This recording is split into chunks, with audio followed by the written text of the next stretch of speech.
নেপাল ও ভুটান থেকে জলবিদ্যুৎ আমদানির বড় পরিকল্পনা থাকলেও সেজন্য অপেক্ষা করতে হবে বেশ কয়েক বছর। কারণ চলমান কোনো প্রকল্প থেকে এই মুহূর্তে জলবিদ্যুৎ কেনার সুযোগ নেই বাংলাদেশের। তবে বিদ্যুৎ প্রতিমন্ত্রী বলছেন, এরই মধ্যে সেদেশে বিনিয়োগ করতে সম্ভাব্যতা যাচাই শুরু হয়েছে। ফলে 2-1 বছরের মধ্যেই ইতিবাচক সিদ্ধান্ত আসবে। আর পিডিবি বলছে, নানা কারণেই কিছুটা ধীর গতিতে এগোচ্ছে তারা। নবায়নযোগ্য জ্বালানি নিয়ে ইকবাল আহসানের 3 পর্বের ধারাবাহিকের শেষ পর্ব আজ। এখনো নবায়নযোগ্য জ্বালানি ভিত্তিক বিদ্যুতের সবচেয়ে বড় একক উৎস কাপ্তাইয়ের এই জলবিদ্যুৎ কেন্দ্র, যা উৎপাদনে আসে 60 বছর আগে। প্রথম দিকে চড়া দামের এই বিদ্যুৎ এখন পাওয়া যাচ্ছে একরকম পানির দরে। তাই এই ধরনের উৎসকে বিস্তৃত করা গেলে কমে আসবে গড় খরচ।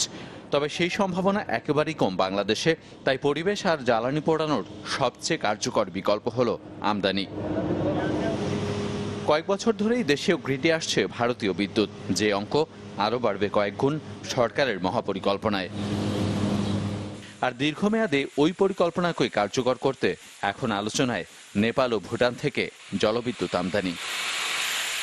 আমাদের সাথে অনেকে প্রাইভেট সেক্টরে ইচ্ছা প্রকাশ করছে, তারা দেখতে চাচ্ছে যে ফিজিবিলিটি স্টাডি করে আমাদের অবস্থাটা কি দাঁড়ায়। তো আমরা এখন হয়তো ফিজিবিলিটি স্টাডি করতে যাব, কিভাবে ফাইন্যান্সিয়াল স্ট্রাকচারটা কি হবে।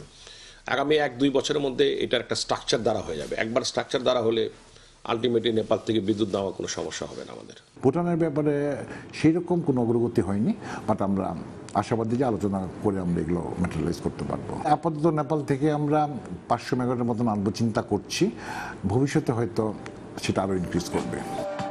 পাহাড়ি ওই দেশ দুটো থেকে আমদানির ক্ষেত্রে বেশ কয়েকটি প্রাথমিক চুক্তিও করে রেখেছে বাংলাদেশ, যেখানে সম্পৃক্ত ভারতীয় প্রতিষ্ঠান জিএমআর। ভারতের ভূখণ্ড ব্যবহারের শর্তও খানিকটা সহজ করে রেখেছে দেশটি। তবে সেজন্য অপেক্ষা করতে হবে বেশ কয়েক বছর, কারণ যে প্রকল্প থেকে বিদ্যুৎ পেতে পারে বাংলাদেশ তার কাজই শুরু করেনি কোনো পক্ষই। এছাড়া বড় বিনিয়োগও সেখানে তৈরি করে রেখেছে বড় বাধা। ঝুঁকি রয়ে গেছে 3 পক্ষের বোঝাপড়ার ক্ষেত্রেও। সেজন্য এটা কোনো অদূর ভবিষ্যতের চিন্তা নাই যে 21 সালে, 22 সালে বা 23 সালে। আমরা এটা নিয়ে কাজ করছি। প্রজেক্ট যতগুলো আছে সেগুলো একটাতেও আমাদের স্টেক নাই। নতুন প্রজেক্টে আমাদের ঢুকতে হবে। It is notoriously time consuming and long term.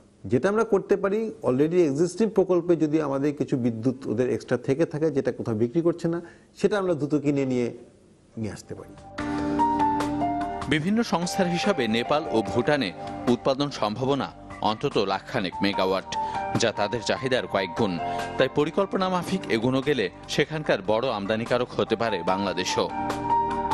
Iqbal Ahsan, channel 24, Dhaka.